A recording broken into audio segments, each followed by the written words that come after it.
Hello everyone. In this video, I will show you how to fix the Discord microphone not detected issue on Windows 11.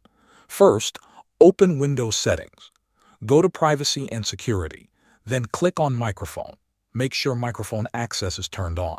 Also, turn on the option that allows desktop apps to access your microphone. If this is off, Discord will not be able to use your mic. Next, set your microphone as the default device. Right-click the sound icon on the taskbar and open Sound Settings. Under the Input section, choose your microphone from the list. Then scroll down and click on More Sound Settings. Go to the Recording tab, find your microphone, right-click on it, and select Set as Default Device. This ensures Windows uses the correct mic. Now open Discord. Click the Settings icon at the bottom to open User Settings. Go to Voice and Video. Under Input Device, change it from default to your actual microphone. Then increase the input volume to the maximum so your voice can be detected clearly.